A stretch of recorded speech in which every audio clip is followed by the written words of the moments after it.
This episode of the Fab Forums is brought to you by Kill Fab Clothing Company. Find all the latest Fab Forums merch at killfab.com.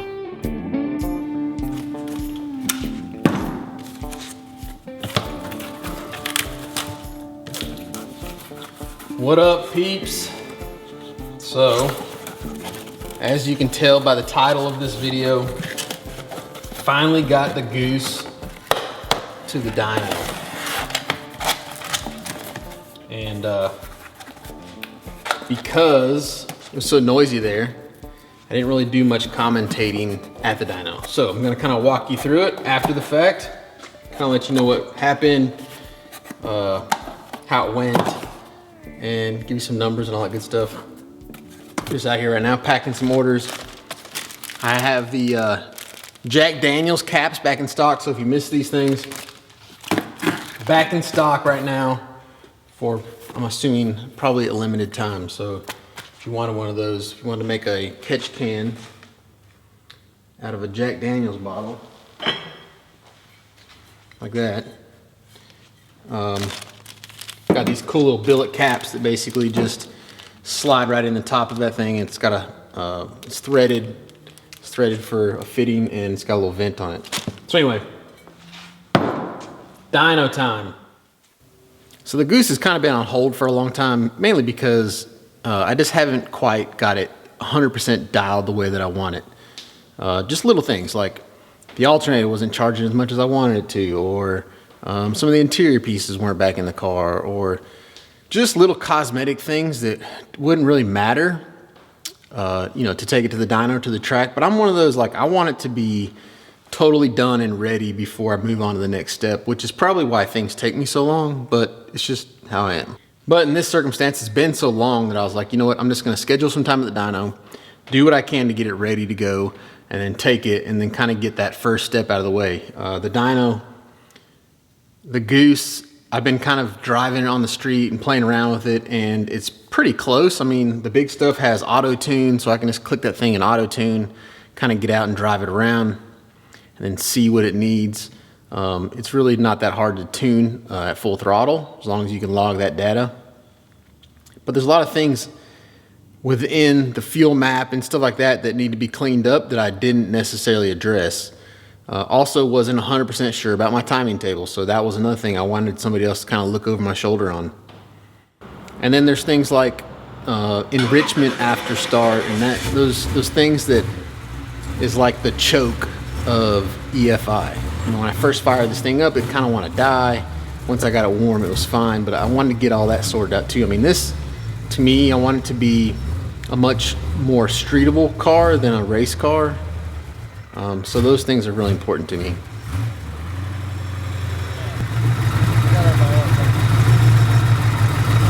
get this thing at your house one day. It's got a bad tranny leak.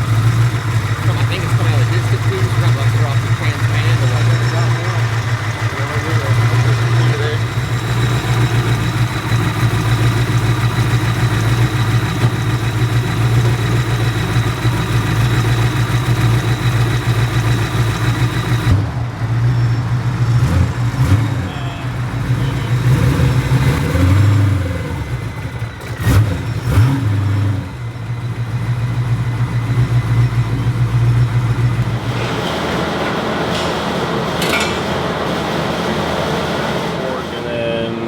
After that would be the Haltech and AEM softwares.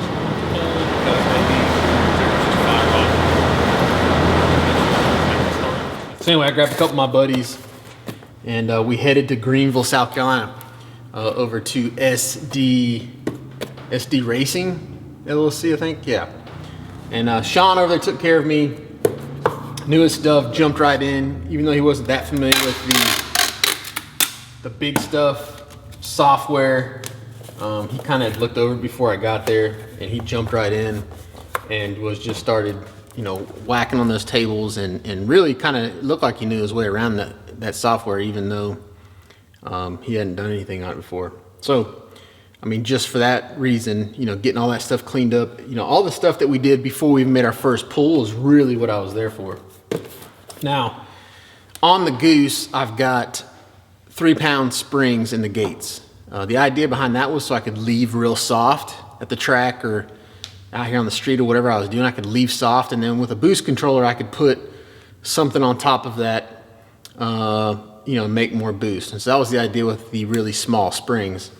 I had a feeling when we got over there that with the boost controller that I was using, that I may only be able to like double what the springs had. So I was kind of thinking I'd maybe get 6, 8, 10 pounds of boost, and that was probably gonna be about it, which was fine for me because this was just gonna be a pump gas tune anyway.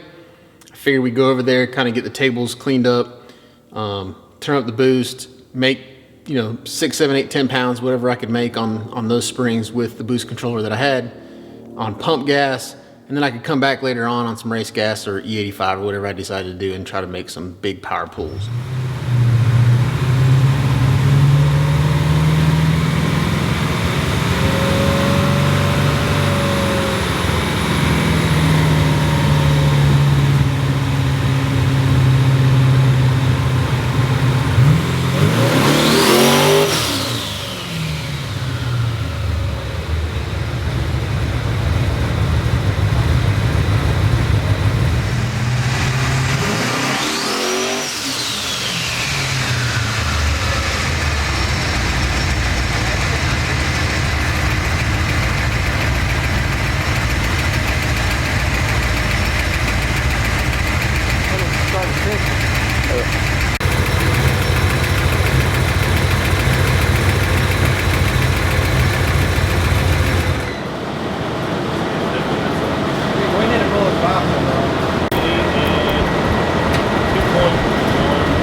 It's 2.1.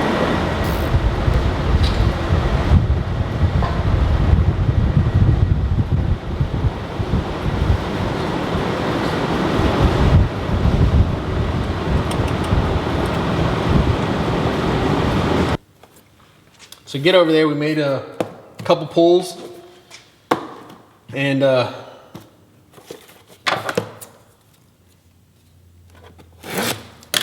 don't know if I threw a sticker in this one. Didn't. So I've also got Troublemaker stickers and some Do Work stickers. So those are on the site. Usually I like to give people some freebies.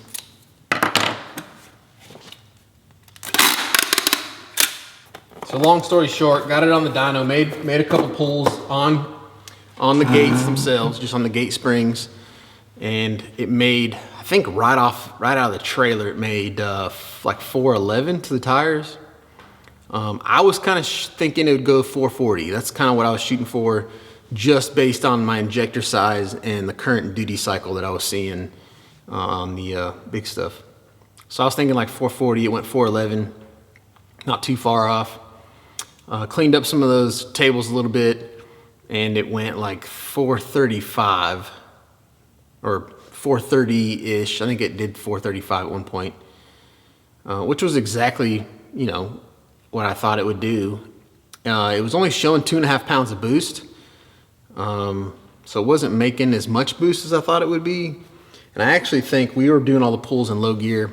I actually think in high gear it might have loaded it a little bit more, maybe made another 1/2 pound or maybe another pound, but we never did make any high gear pulls. So yeah, it was right where I expected to be. And then after I shut it off after one of the pulls, we had a rattle, a pretty loud rattle in one of the valve covers.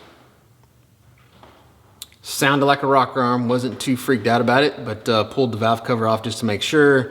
Rocker arms looked fine, so then we kind of thought maybe it was the lifters. Maybe a lifter wasn't pumping up or something. And I noticed that the oil looked awful. Like it didn't look that good. And I had just changed it the week before, anticipating going to the dyno. And so what I decided to do was decided to drain the oil and put all new oil in it. Sean wasn't too, he didn't really like the oil that I had in there, and it did look awfully thin. We don't know if it had fuel in it or what the problem was. So that's what we did, drain the oil out, put some new oil in it. It seemed to work, pumped the lifter back up, noise went away, and we made probably, I don't know, 8 or 10 more pulls trying to get this thing to make some boost.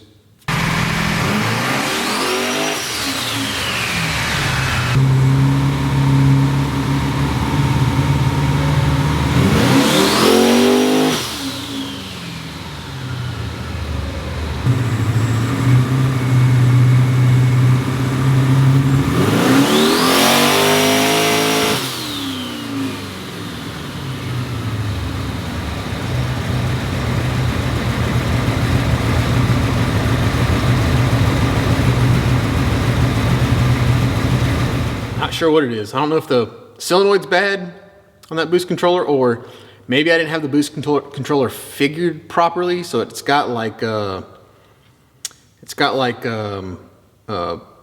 boost cuts. So if you make too much boost, it'll just cut all the boost out. It's also got AFR cuts. So if the AFR hits a certain thing, it might cut boost for that reason, which is good. I mean, that's what it's supposed to do.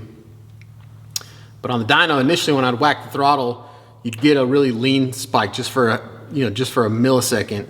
So I don't know if that was like cutting the boost and then it wouldn't work throughout the rest of the range.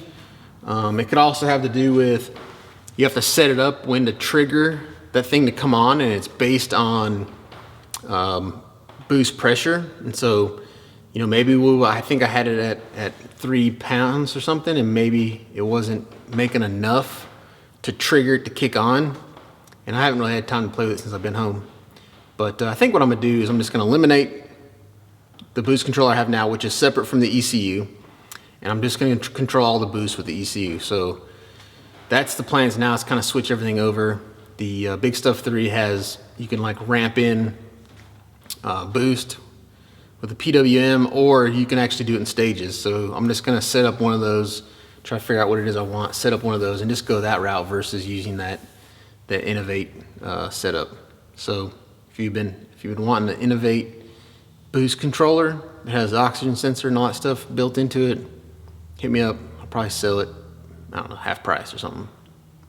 So anyway, the good thing is, and I kind of figured this would happen, is now that it's been, and I know that it's a lot more sorted than it was previously, kind of stoked to kind of get back on the Goose, kind of get that thing tidied up. I think I'm gonna switch out the lower control arms on that thing. I may need to pull the converter out, get it tightened up just a little bit. I mean, we weren't even making any power yet, and it's already feels like it's it's really high, probably 4,000. It's still like 4,000 or something. So probably need to get that thing tightened up. Probably gonna start blowing through it once we start making some power. What else? Finish the interior. I want to get all the carpet done. Maybe do some sound deadening in it. That thing is loud as crap going down the road, so I'll probably tidy up some of that stuff. I need to switch the alternator out. The alternator is just not making enough juice. And I may even switch the wheels. I might get away from the drag wheels and go to like a 0304 Cobra wheel or something that's staggered. Maybe put some drag rails on some big tires. Some big wheels. Because I don't really want it to be an all-out drag car. I really want to try to kind of slip in under the radar, be a little bit sleeper-ish. Take it to the track like that, see how fast you can go on a set of 17s. I think that'd be more fun for me versus, having basically a 275 drag radial car that can nowhere near compete with what those boys are running. So I don't know, stay tuned. Sure there'll be more content on it, especially now that I'm raring to go. I know you guys have been kind of hoping for something other than the Bibster. Some of you guys came for other cars, not the Bibster, and that seems like all I've been working on forever now. So anyway, stay tuned. 430 on 2.5 pounds, not too bad.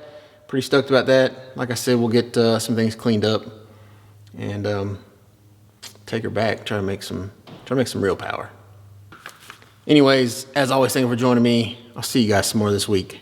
Go do work, son.